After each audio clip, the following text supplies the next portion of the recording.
I think I learned more in 45 days about the basics of building a startup than maybe in a year's worth of my master's somewhere else.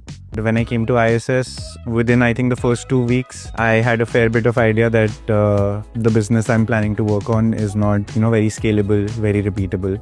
I need to change some things about it. I'm Hardik Pava. I'm 26 years old, primarily from Gurgaon. My last particular stint was at L'Oreal, being a business analyst for luxury fragrance brands.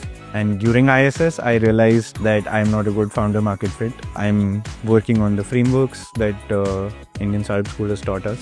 Maybe coming to ISS gave me, not just for fundraising, but the entire startup ecosystem. The class that was stuck with me the most, the sales session that we had with Mr. Ravi Bhandari, was I think a very eye-opening experience for me, because I have built teams in the past for companies that I've worked for, but I've not necessarily done that for sales. And then the second class would be fundraise structuring class that Shivang took with us. To this day, I never knew that a private limited company can issue their own new shares. Everyone in the cohort came with very different businesses and were at very different stages. Anjwala Hardik ज़्यादा confident है. I think that's the biggest difference. So Luke comes off as somebody who has his own school of thought.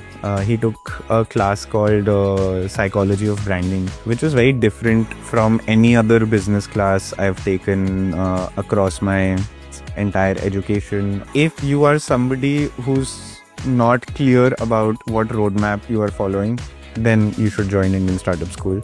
It acts as a catalyst. It really speeds up the entire process of you building a startup. I consistently want to be in this environment because it keeps me going. It always reminds me that no matter how hard it gets, there's somebody who's probably had it harder and working harder at it than you.